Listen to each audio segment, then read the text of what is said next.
はじめに、こんにちは。皆さん、今日は非常に興味深いテーマでお話しします。それは、競馬とスピリチュアルに関する内容です。特に、ある名馬が別の名馬の生まれ変わりではないかという視点から、競馬の世界を探求していきます。競馬ファンなら誰もが一度は思い浮かべたことがあるかもしれません。例えば、伝説の競走馬サイレンススズカとパンサラッサについて考えてみましょう。では、始めましょう。サイレンススズカの生涯と功績。まずはサイレンススズカについておさらいしましょう。サイレンススズカは1998年の天皇賞秋でその生涯を閉じました。彼はスピードと勝負強さで知られ、そのレーススタイルは非常にアグレッシブでした。彼のレースを見たことがある方なら、その爆発的なスピードと独特の逃げ足を覚えていることでしょう。サイレンススズカの代表的なレースとしては、1998年の宝塚記念があります。このレースで彼はスタートから一気にリードを広げ、後続を全く寄せ付けない圧倒的な強さを見せつけました。しかし、その彼が迎えた最後のレース、天皇賞秋では途中で故障してしまい、悲しい結末を迎えました。サイレンススズカのレーススタイル。サイレンススズカはその独特のレーススタイルで多くのファンを魅了しました。彼のレーススタイルは逃げ先行と呼ばれ、スタートから全速力で前に出て他の馬を引き離すというものでした。この戦法は非常にリスクが高く、スタミナが持たなければ失速してしまう可能性もあります。しかしサイレンススズカはその驚異的なスピードと持久力でこの戦法を見事に成功させました。彼の逃げ戦法は観客にとって非常にエキサイティングなものでした。スタートから一気にリードを広げる姿はまさに圧巻でした。またそのスピードは他の馬にとっても脅威であり、サイレンススズカが出走するレースでは他の馬たちは彼を追いかける展開が多く見られました。パンサラッサの登場。次にパンサラッサについてお話ししましょう。パンサラッサは2020年代に活躍する現役馬で、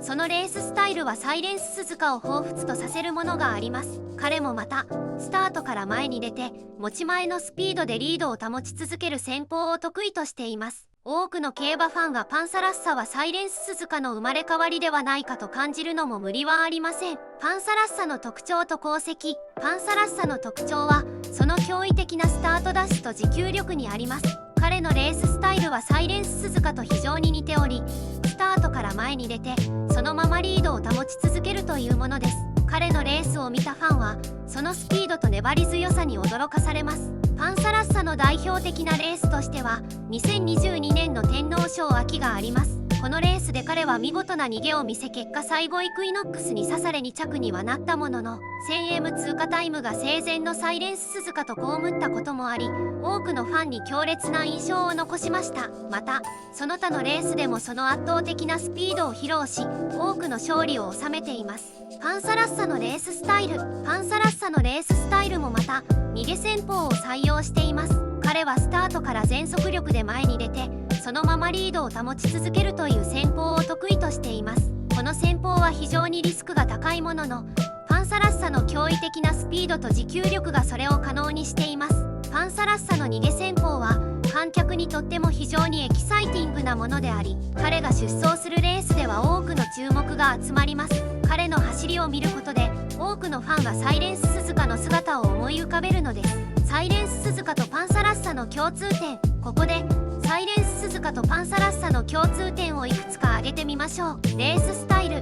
両馬ともにスタートから一気にリードを広げ、そのまま逃げ切る戦法を得意としています。スピード。両馬ともに驚異的なスピードを持ち、他の馬を圧倒します。ファンからの支持。その独特の走り方と魅力から多くのファンに愛されています。重要なレースでの活躍。サイレンススズカの宝塚記念やパンサラッサのジャパンカップなど、両馬ともに重要なレースでの活躍が際立っています。スピリチュアルな観点からの分析。スピリチュアルな視点から見ると、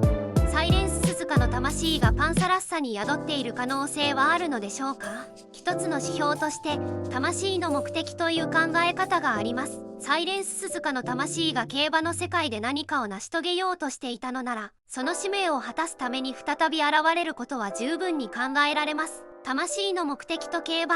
馬の世界において名馬の魂が再び現れるという考え方は多くのファンにとって魅力的なものです。魂の目的とは特定の使命や目標を持って生まれてくることを意味します。サイレンス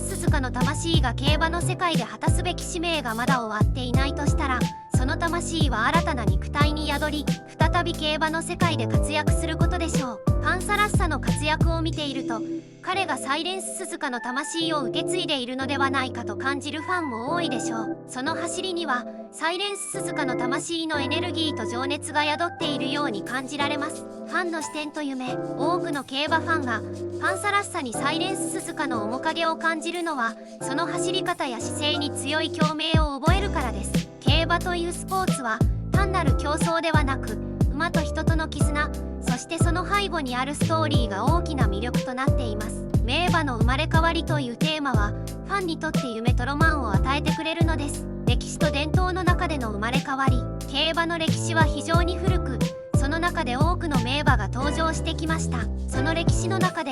名馬の生まれ変わりという考え方はしばしば語られてきました。例えばアメリカの競馬界ではシービスケットの魂が新たな名馬に宿ったという話が伝えられています。また日本の競馬界でも生まれ変わりの伝説は多く存在します。名馬10ポイントの魂が新たな名馬に宿ったという話や、オグリキャップの魂が再び現れたという伝説など、多くのファンが信じる物語があります。生まれ変わりの象徴としての馬名、名馬の生まれ変わりを象徴する一つの方法として馬名があります。例えばサイレンス鈴鹿の魂を受け継ぐ馬として、名前にサイレンスや鈴鹿といった要素が含まれている馬が注目されることがあります。このような馬名はファンにとって特別な意味を持ち、名馬の記憶を蘇らせる役割を果たします。エンディング。今日の動画では競馬とスピリチュアルな視点から名馬の生まれ変わりについて探求しました。サイレンス鈴鹿とパンサラッサを例に、